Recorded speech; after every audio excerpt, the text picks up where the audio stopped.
Bonjour et bienvenue dans cette vidéo. Aujourd'hui, on commence à parler du XS10 que j'ai en ma possession. Ça y est, il est maintenant disponible dans le commerce et j'ai pu commencer depuis quelques jours à jouer avec. Lorsque je vous l'ai présenté dans la vidéo d'annonce du XS10, vidéo qui totalise aujourd'hui environ 16 000 vues et sous laquelle vous m'avez posé un paquet de commentaires que j'ai recensés. J'ai fait de même sur le groupe Facebook Fujifilm Android. Je vous invite à nous rejoindre. On est 8100 propriétaires fugistes et l'ambiance est vraiment sympa. Je vous mets le lien dans la description. Là-bas aussi, vous m'avez posé plein de questions.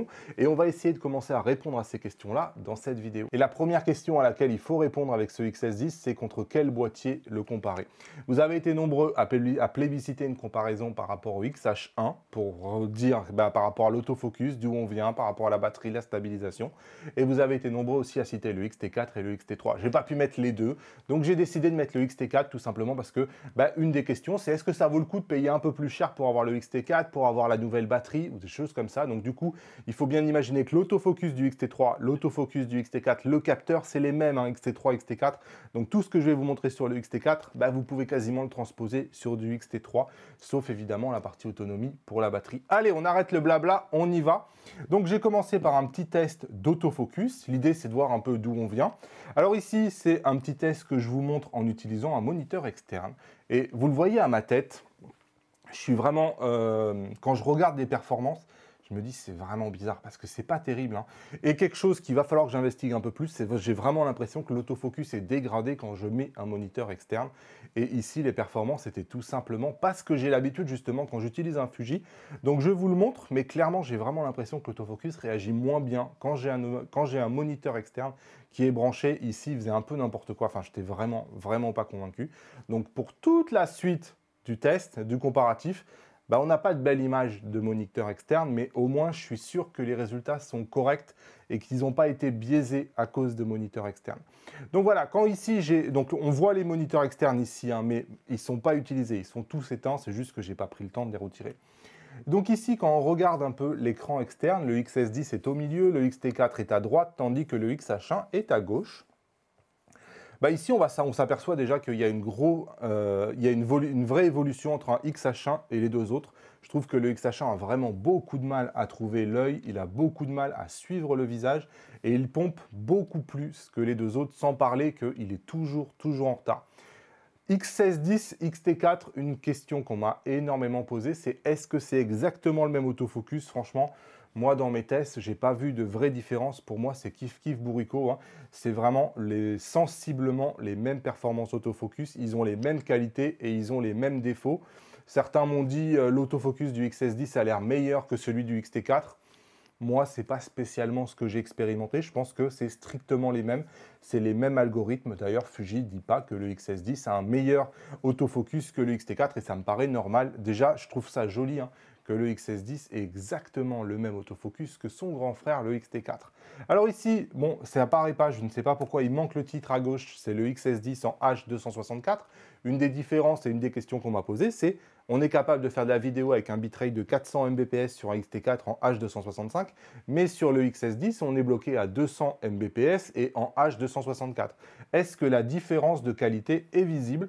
Écoutez, je vous laisse témoigner ici sur Google, sur YouTube, mais je n'ai pas l'impression. Moi, j'ai vraiment l'impression que la qualité, elle est strictement la même et que ça ne fait pas une grosse différence de ne pas avoir accès au H265 et de ne pas avoir accès au bitrate plus élevé. Moi, je n'ai pas vu de vraie différence. Ici, c'est pareil, je suis en All Intra, tandis qu'on est en Long Gob sur le XS10 ici à gauche. Pour moi, il n'y a pas de grosse différence, ce n'est pas vraiment significatif.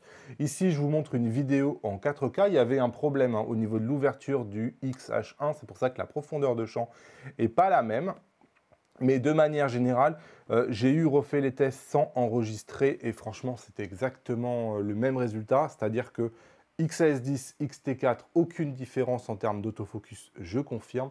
Par contre, on voit nettement une différence par rapport au XH1 qui est un niveau, je trouve, un cran inférieur dans le suivi. Il est plus rapidement perdu, même si, comme vous pouvez voir, on a des bons résultats sur à peu près tous ces appareils-là.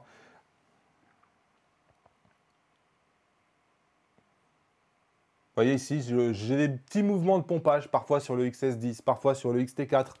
Mais il n'y en a pas un qui est nettement supérieur à l'autre. Pour moi, c'est les mêmes. Voilà, là, c'est le XT4 qui vient de faire un mouvement de pompage. Vous m'avez posé des questions par rapport à l'autofocus en basse luminosité. Là aussi, J'ai pu voir hein, le XH1, il était complètement perdu, il n'y voyait absolument rien, tandis que le XS10 et le XT4 continuent à traquer mon œil. Donc les appareils Fuji, les derniers appareils Fuji sont vraiment hyper sensibles en basse luminosité, ils continuent de trouver votre visage, ils continuent de vous trouver votre œil, et franchement, il fait la mise au point quasiment aussi bien que lorsque vous êtes en plein jour. C'est purement étonnant hein, à constater, et j'ai constaté que le XS10 était exactement comme un XT4. On m'a pas mal interrogé sur la stabilisation, c'est la première fois que Fuji met la stabilisation dans un appareil photo qui est aussi petit que le XS10. À ce niveau-là, c'est nouveau. Il a fallu que Fuji invente un nouveau capteur stabilisé. Donc le capteur est le même, mais le mécanisme IBIS de stabilisation a dû être encore rapetissé, encore allégé par rapport au poids. Et l'idée, c'est de voir est-ce que la stabilisation est aussi efficace. Sur le papier, il n'y a qu'un demi-stop de différence. C'est-à-dire que le XT4 est un demi-stop supérieur au XS10 et le XH1 serait un demi-stop inférieur au XS10. Écoutez, on va voir si vous voyez la différence. Donc XT4 en haut, XS10 en bas. Moi, j'ai quand même eu l'impression qu'au niveau de la stabilisation, au niveau des résultats, le XT4 est nettement supérieur au XS10. J'ai vraiment eu l'impression qu'il est beaucoup plus stable, en fait, le XT4. Donc, je vous laisse regarder. Là, ici, quand je parle, j'ai vraiment l'impression que le XT4 arrive à bien tenir son capteur et à compenser, et que ça bouge beaucoup, beaucoup plus sur le XS10. Ça, je vous laisse juger. Et sur cette vidéo-là, regardez maintenant l'arrière-plan. L'arrière-plan, c'est le grillage. Et c'est ce passage-là qui m'a fait dire « Ah, peut-être qu'il faut que je vérifie le rolling shutter. » Parce que, je ne sais pas si vous le voyez, mais le grillage fait comme ça sur le XS10. Il se penche beaucoup, beaucoup plus que sur le XT4. Et là, j'ai tout de suite compris que probablement que le rolling shutter n'était pas exactement le même et qu'il fallait que je regarde ça. Par contre, lorsqu'on est sur un plan fixe, c'est-à-dire qu'on est juste en train de filmer à main levée, la stabilisation, elle est vraiment admirable. Les plans sont utilisables probablement sans même devoir faire une stabilisation en post-traitement. Je trouve que ça marche vraiment très, très bien. Voilà, ce que je vous disais en termes de rolling shutter, pour moi, ce n'est pas le même. Hein. Le XT4 a un bien meilleur rolling shutter que le XS10 où on voit que tout est en train de pencher. Vous voyez, à chaque fois, l'angle qui est formé, regardez le poteau ici, il est resté presque droit. Ici, il est déjà très, très déformé. Hein. Vous voyez la porte entre l'XT4 en haut et XS10. Voilà, pour moi, en termes de rolling shutter, le XT4 a vraiment un avantage et ça m'a semblé meilleur que sur le XS10. Alors ici, maintenant, on fait la même test avec un XH1. Ici, à main levée sur une plante, franchement, ça ne bouge pas. Hein. Et la stabilisation du XS10 fait très, très bien son boulot. Pour le reste, je vous laisse juger maintenant entre le XH1 et le XS10. Dites-moi en commentaire lequel vous paraît le mieux. Est-ce que vous voyez une différence? Théoriquement, le XS10 est supérieur au XH1. Mais vous me direz dans les commentaires si en regardant ça, vous avez l'impression que le XS10 est supérieur au XH1.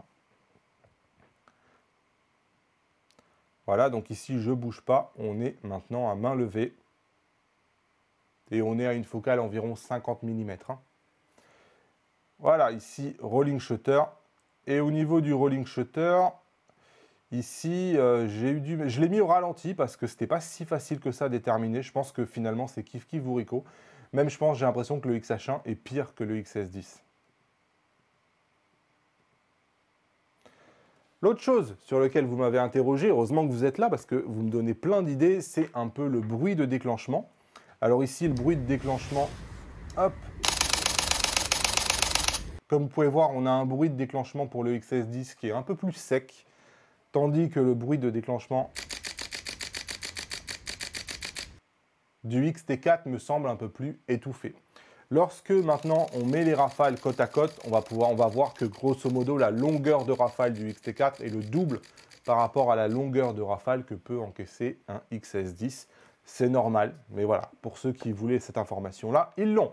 On m'a interrogé pas mal sur l'autonomie. Vous savez que sur ce XS10, on a l'ancienne batterie de chez Fuji. Donc j'ai fait un test. Ici, j'ai décidé de faire ce test-là en 1080p. Donc sur du 1080p, je lance les trois appareils photo en 1080p, 25 fps en bitrate 200 mbps en même temps. Et l'idée, c'est de pouvoir comparer un peu si je vois une différence. Et en fait, on va s'apercevoir que le XH1 est le premier appareil photo à mourir. Il meurt au bout de 50 minutes. Au moment où le XH1 est en train de mourir, on a un XS10 qui a encore environ 30% de batterie. Donc j'ai quand même trouvé que le XS10 semblait un peu mieux que le XH1. Et regardez, au moment où le XS10, il y a 30% de batterie, le XH1 est mort, le XT4, il est encore plein. C'est ça la performance du XT4 en termes d'autonomie. Et évidemment, le XS10 finit par mourir en deuxième, on s'en doutait, et il est mort au bout d'une heure de vidéo. Et le XT4, lui, il est mort au bout de 2h30 de vidéo. Donc il y a une vraie différence en termes d'autonomie. Le XT4, moi, m'a semblé plus du double du XS10. C'est normal, hein, l'ancienne batterie plus un capteur stabilisé, il ne peut pas y avoir de miracle. Pour autant, certains se disaient probablement que comme la stabilisation est sûrement mieux que sur le XH1, probablement qu'on a une autonomie encore pire que celle du XH1. Moi, ça ne m'a pas semblé être le cas. Ça m'a semblé un poil meilleur que ce que propose le XH1. Voilà, l'autre question qu'on m'a pas mal posée, c'est en termes de montée en ISO. Il y a eu pas mal de choses qui ont été dites sur ce XT10. Les numériques ont dit que, visiblement, à partir de ISO 800, ça commençait à devenir moyen. C'est ce qu'on m'a dit, en tout cas dans les commentaires. Je ne suis pas allé vérifier. Je sais que Pierre Boisseau, qui avait eu, grâce à Fujifilm Belgique, hein, qui fait participer les youtubeurs, il avait dit qu'à partir de ISO 3200, ça commençait à faire du bruit. Écoutez, moi ici, je suis allé vérifier. Donc la première question qui se pose, c'est est-ce qu'on a exactement le même capteur que sur un XT4 ou est-ce qu'on a une montée en ISO qui est dégradée, comme peut-être d'autres ont pensé le comprendre. Moi, d'après mes tests, on a strictement la même montée en ISO qu'un XT4, hein, même peut-être, vous voyez ici sur cette photo-là, même ça semble un cran meilleur. Mais pour moi, voilà, franchement, j'ai pas vu de vraie différence. Ici, on est à ISO 800. Donc c'est clair qu'à ISO 800, exactement comme les numériques le disent, on commence à avoir un tout petit peu de bruit. Enfin, il faut regarder la photo à 200% pour voir le bruit. Ça ne me semble pas raisonnable et ça me semble vraiment pas poser de problème. Après ISO 800, on peut regarder ISO 6400. On va regarder évidemment dans les zones un peu plus noires et franchement, je ne vois pas de vraie différence, hein. C'est le même genre de bruit, c'est la même genre de quantité de bruit sur les deux appareils photo. Limite, s'il y en a un qui devait être supérieur à l'autre, je prendrais le XS10. En tout cas, pour moi, il n'y a pas de sujet. Il semble sur les forums s'être créé un sujet comme quoi le XS10 semblait moins bon dans les ISO, mais en vrai, il n'y a pas de sujet, hein. C'est strictement la même montée en ISO et j'ai pu confirmer ça aussi à ISO 12800. Donc ici, XT4 à gauche et XS10 à droite. Et quand vous regardez les photos, franchement, on a le même genre de bruit. Mais en tout cas, voilà, il n'y a pas de problème de montée en ISO. Voilà pour cette première vidéo comparative du XS10. Il n'y a pas de surprise, l'autofocus XS10, XT3, XT4, à mon avis, vous allez avoir exactement la même chose. Je n'ai pas pu trouver de différence dans les tests. Là où ça va varier, c'est la qualité de la stabilisation. Peut-être que les plans que je vous ai montrés ici vous ont convaincu que la stabilisation n'était pas tout à fait la même. Le rolling shutter en vidéo n'est pas strictement le même. Et l'autonomie aussi va varier entre ces boîtiers-là. Vous allez avoir une meilleure autonomie probablement sur le XT3 parce qu'il n'a pas de capteur stabilisé. Et vous allez avoir une autonomie en baisse forcément puisque vous avez la même batterie mais vous avez une stabilisation à alimenter sur le XS10 et sur le XH1. Et donc, forcément, l'avantage est au XT4. Et là, on a vu un avantage en termes d'autonomie, il est significatif. Après, bon, on peut aussi se dire que les batteries chez Fuji, elles sont microscopiques et peut-être que il suffit d'avoir une batterie dans le sac et quelque part on économise pas mal d'euros, on change la batterie et ça fait aussi le travail, hein. C'est aussi une façon de le voir. En tout cas, si vous avez des questions à propos de ce XS10, n'hésitez pas en commentaire, j'essaierai de répondre à toutes les questions dans le test que je suis en train de préparer de ce XS10. N'oubliez pas les pouces levés vers le haut, n'oubliez pas le guide du fugiste débutant ici en cliquant sur les 12 conseils qui sont juste là. Et moi je vous dis à bientôt dans une nouvelle vidéo. Salut!